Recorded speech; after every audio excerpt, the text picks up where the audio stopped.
Hello friends, मैं Pradeep Sharma Pradeep stock school में आप सभी का एक बार फिर से स्वागत करता हूं। दोस्तों, मेरे पास एक खबर आती है कि XYZ लिमिटेड कंपनी का शेयर आने वाले 1 से 1.5 महीने में 5 से 10% की तेजी दिखा सकता है। उसको कुछ अच्छे कॉन्ट्रैक्ट्स मिलने वाले हैं। लेकिन जब मैंने चेक किया कि मेरा बैंक बैलेंस अभी उतना नहीं है कि मैं उसमें इस शेयर में इन्वेस्टमेंट लगा पाऊं, और अभी मैं अपनी एग्जिस्टिंग होल्डिंग्स में से भी कुछ बेचना नहीं चाहता हूं, क्योंकि मेरे पास सारे अच्छे शेयर है, ये फ्यूचर में मुझे अच्छा रिटर्न देंगे। तो अब ऐसी सिचुएशन में मैं इस पर्टिकुलर XYZ लिमिटेड के शेयर में इन्वेस्टमेंट कैसे करूं? मेरे पास खबर भी श्योर है कि ये शेयर बढ़ने वाला है, लेकिन ना मेरे पास अभी पैसा है और ना मुझे अपनी होल्डिंग बेचना है। तो ऐसी किसी सिचुएशन में फंसने पर एक इन्वेस्टर को क्या करना चाहिए, वो किस तरीके से इस शेयर में इन्वेस्टमेंट कर पाएगा, उसके बारे में आज समझते हैं। आपने अभी तक मेरा चैनल सब्सक्राइब नहीं किया है तो दोस्तों चैनल सब्सक्राइब करना मत भूलिएगा। वीडियो पसंद आए तो लाइक कीजिएगा और शेयर कीजिएगा। तो आइए समझते हैं वो कौन सी तरकीब होगी, वो कौन सी टेक्निक होगी जिसमें हम ऐसी सिचुएशन में आने पर शेयर खरीद सकते हैं।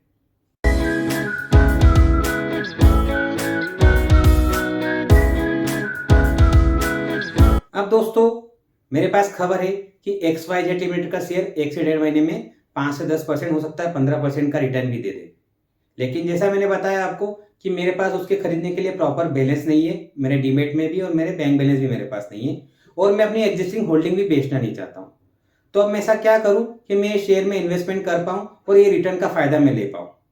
तो दोस्तों, नॉर्मली एक ब्रोकर जब भी आपकी होल्डिंग पे आपको लिमिट देता है या आपकी होल्डिंग प्लेस करने पे आपको जो लिमिट देता है वो 5 दिनों की होती है मैक्सिमम, या आपका जो मिनिमम मार्जिन अवेलेबल है उस पर जो लिमिट आएगी वो भी आपको 5 दिनों के लिए आपका ब्रोकर आपको लिमिट देगा।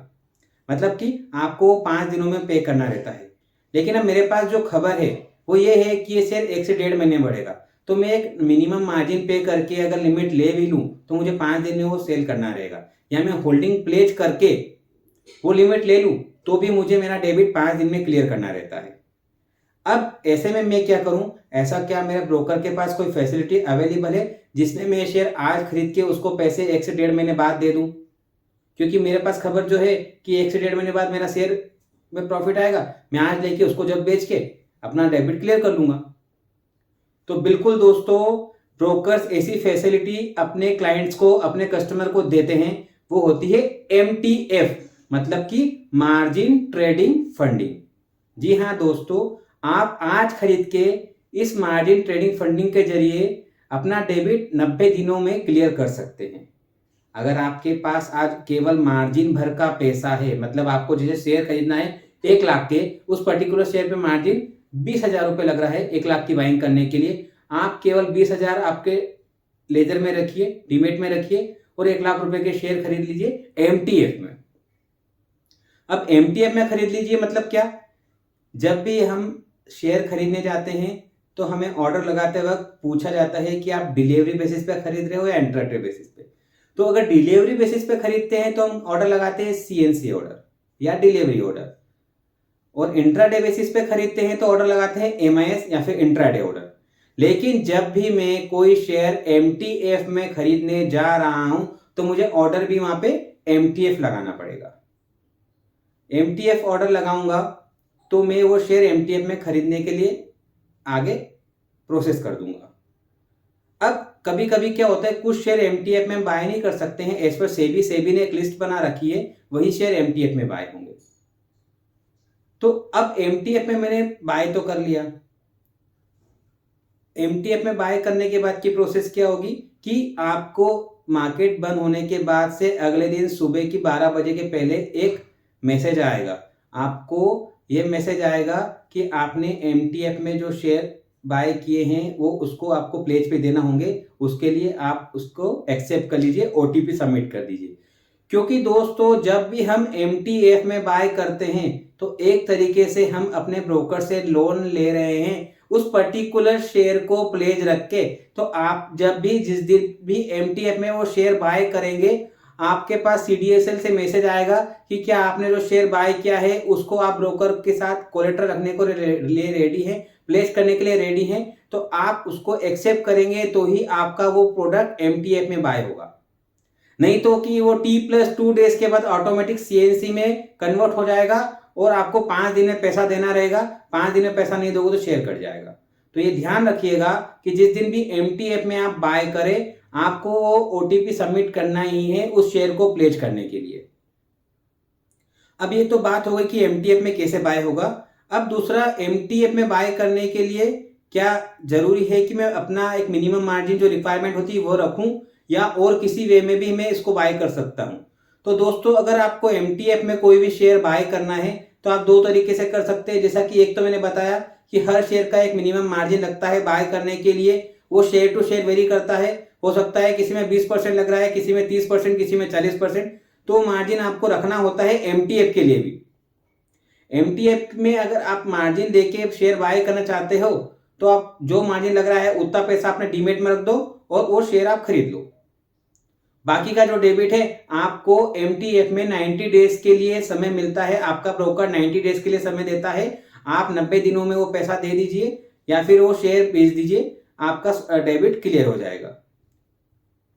दूसरा तरीका है कि अगर मैं कैश मार्जिन नहीं रखना चाहता हूं तो और किसी तरीके से कर पाऊंगा, तो वो ये है कि अगर मेरे पास जो एग्जिस्टिंग होल्डिंग है उस होल्डिंग को मैं प्लेज कर दूं, तो उस प्लेज करने के एवज में जो मेरी होल्डिंग की शेयर्स की लिमिट आएगी उस लिमिट पे भी मैं MTF में बाय कर सकता हूं।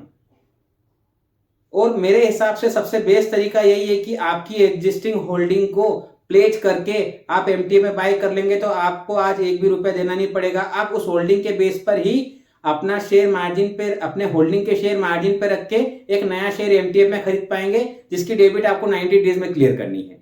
तो इस तरीके से आपकी जो ऑलरेडी होल्डिंग्स रखी है उसको बिना बेचे आपको लिमिट मिल गई, उस लिमिट का यूज करके आपने नया शेयर खरीद लिया और आज से, जैसे कि कहा कि मेरे पास खबर है कि 1 से 1.5 महीने में वो शेयर मुझे अच्छा रिटर्न देने वाला है, तो मैं अगर मेरा शेयर वाकई में 1 से 1.5 महीने में उसने 5 से 10%, 15% का रिटर्न दे दिया, मैंने वो सेल किया, मेरी डेबिट भी क्लियर हो गई और मैंने प्रॉफिट भी बुक कर लिया और मेरी पुरानी होल्डिंग एज इट इज रखी हुई है, उसमें मुझे बेचने की जरूरत पड़ी नहीं और मुझे मार्जिन भी कुछ पे करना नहीं रहा।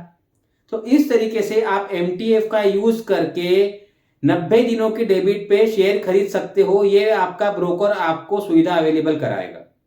उसके लिए आपको क्या करना होगा, अपने ब्रोकर के पास रिक्वेस्ट देनी होगी कि मुझे MTF की सर्विस एक्टिव करनी है मेरे डीमेट अकाउंट में। तो आपका ब्रोकर आपसे रिक्विजिट डॉक्यूमेंट्स या फिर रिक्विजिट OTPs वगैरह लेके आपके डीमेट में MTF की फैसिलिटी एक्टिव कर देगा।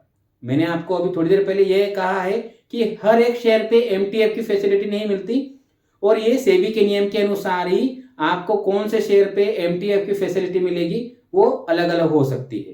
तो ये ध्यान रखिएगा, जब भी कोई इन्वेस्टमेंट आप MTF में करने जा रहे हैं वो शेयर MTF में लिस्ट में होना चाहिए, तभी आप वो MTF में बाय कर पाएंगे। अब ये तो हो गया कि मेरे पास पैसा नहीं है और मैं MTF में बाय करके 90 डेज में उसको अपने ब्रोकर को पे कर दूंगा या फिर मेरा शेयर भेज दूंगा, लेकिन क्या इस पे कोई चार्ज लगता है? तो बिल्कुल दोस्तों, MTF की सुविधा एक लोन की तरह है जो कि आपका ब्रोकर आपको देता है। तो आप जब भी MTF में शेयर बाय करेंगे उस शेयर पे जितना भी अमाउंट डेबिट आपके लेजर में जाएगा उस डेबिट अमाउंट का आपको इंटरेस्ट पे करना रहेगा आपके ब्रोकर को।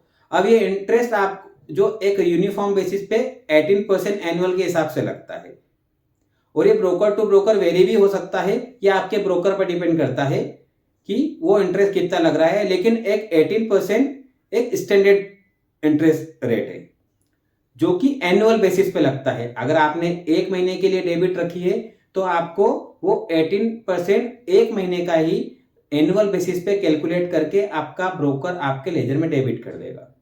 आपको इंटरेस्ट पे करना रहता है, लेकिन इंटरेस्ट अगर लग रहा है तो वो कोई दिक्कत नहीं है। लेकिन अगर आपके पास खबर अच्छी है, आपका शेयर अच्छा चलने वाला है, 1 से 1.5 महीने में आपको अच्छा रिटर्न देने वाला है, तो ये मान के चलिए MTF की फैसिलिटी आपको फायदा ही देगी। तो इस तरीके से आप MTF के जरिए बिना पैसे होते हुए अपनी एग्जिस्टिंग होल्डिंग को कोलेटरल पे, प्लेज पे रख के MTF के द्वारा 90 दिनों के डेबिट पे शेयर खरीद सकते हैं, या फिर एक मिनिमम मार्जिन जो एक शेयर में लगता है उस मार्जिन को पे करके भी आप MTF की फैसिलिटी का लाभ ले सकते हैं। जरूरत है केवल आपको एक ब्रोकर को रिक्वेस्ट डालने की कि भैया हमारे अकाउंट में, हमारे डीमेट में MTF की फैसिलिटी चालू कर दी जाए। आपका ब्रोकर आपके डीमेट में MTF की फैसिलिटी एक्टिव कर देगा और आप MTF में काम कर पाएंगे। इस तरीके से आप MTF का फायदा ले सकते हैं। दोस्तों, MTF पे मेरा वीडियो ये था आज। इसमें कोई भी कंफ्यूजन रहे तो आप कमेंट में पूछ सकते हैं। मैं एनी टाइम आपको जवाब देने के लिए रेडी हूं। दोस्तों, वीडियो पसंद आया है तो इसको लाइक करना मत भूलिएगा। अभी तक आपने मेरा चैनल सब्सक्राइब नहीं किया है तो चैनल सब्सक्राइब करना मत भूलिएगा। और मेरे अगले वीडियोस में आपके लिए मैं और भी तरह तरह की नई नई जानकारियां लेकर आऊंगा, ये मेरा आपसे वादा है। तब तक के लिए मुझे आज्ञा दीजिए। नमस्कार, जय हिंद।